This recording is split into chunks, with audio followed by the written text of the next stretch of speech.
Codeine cup syrup मामले में 5 आरोपियों को वाराणसी पुलिस ने किया गिरफ्तार। एडीसीपी वरुणा ने मीडिया के समक्ष किया पेश, दी अहम जानकारी, भेजा jail.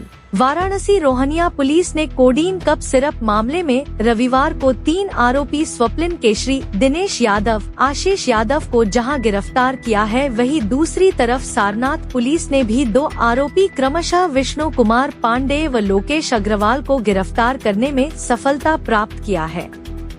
ADCP Varuna zone Neetu Kadyan ने रविवार को पुलिस लाइन स्थित नवीन सभागार प्रेस कॉन्फ्रेंस हॉल में पत्रकार वार्ता कर 5 आरोपियों को मीडिया के सामने किया पेश, दी अहम जानकारी, आरोपी भेजे गए जेल।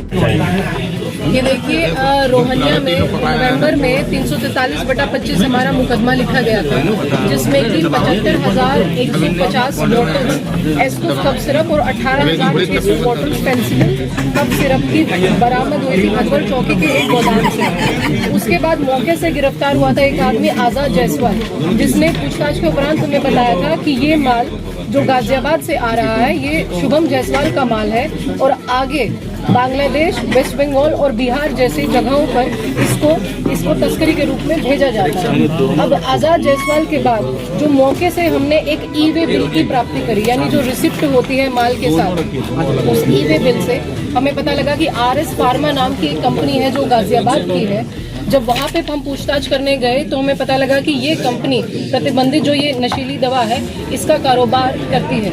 अब ये जो सारा माल था वो आरएस फार्मा से सिंह मेडिकोज नाम की चंदौली की एक कंपनी को भेजा जाना था। जब हमने जाकर चंदौली में पता किया तो सिंह मेडिकोज के नाम पे एक फर्जी कमरे में 2 चेयर और एक टेबल रख के एक दुकान भी नहीं थी, वहाँ पे एक कमरे में से वो फर्म चलाई जा रही थी। उसी के नाम पे एक जीएसटी नंबर भी और लाइसेंस भी food and safety drug department से लिया गया था। अब उसकी जांच के दौरान हमें पता लगा कि इस प्रकार की काफी सारी शेल कंपनीज खोली गई जो कि जिसमें भारी मात्रा में कैश जमा किया जाता है।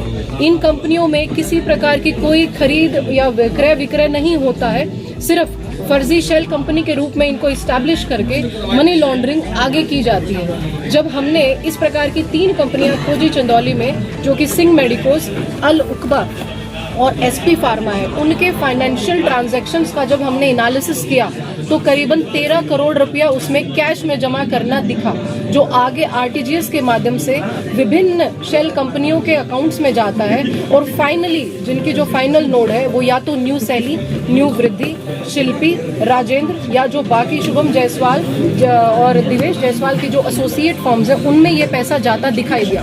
तो जो कैश का नोड है वो उस आदमी का नाम है स्वप्निल। स्वप्निल जो आदमी है वो चंदौली, सोनभद्र और हमारे यहाँ भी उसका रामनगर में भी एक और मुकदमा लिखा हुआ है, वो इसी प्रकार का काम करता है।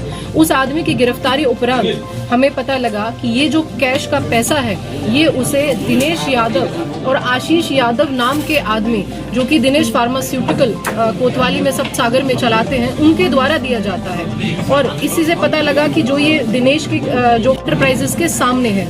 उसके बाद हमने चैट्स का, सीडीआर्स का और अकाउंट स्टेटमेंट्स की पूरी जानकारी ली तो देखा कि जो पैसा है वो दिनेश को भी जा रहा है, न्यू सैली को भी जा रहा है और न्यू वृद्धि कंपनी को भी जा रहा है। यानी जो कफ सिरप है उसकी तस्करी करके उसको डाइवर्ट करके उसकी एवज में जो 10 टाइम्स कैश बेनिफिट लिया जा रहा है हवाला के माध्यम से वाराणसी में इंट्रोड्यूस होता है। शुभम जायसवाल, दिनेश और आशीष उसको फिर शेल कंपनीज के थ्रू बैंकिंग ट्रांजैक्शन के रूप में फॉर्मल इकोनॉमी में इंट्रोड्यूस करते हैं और पूरी लेयरिंग और मनी लॉन्ड्रिंग से होते होते फाइनली लाभांश वो इन्हीं एसोसिएट जायसवाल और एसोसिएट कंपनीज में जाता है। ये पूरा इनका मोडस ऑपरेंडाई है। तो हमने स्वप्निल को जो कैश जमा करता है, दिनेश यादव, आशीष यादव जो शुभम जायसवाल के साथ मिलके इस कैश को हैंडल करते थे और हवाला के माध्यम से रिसीव करते थे और फिर स्वप्निल को देते थे, उनको तीनों को गिरफ्तार कर लिया गया है।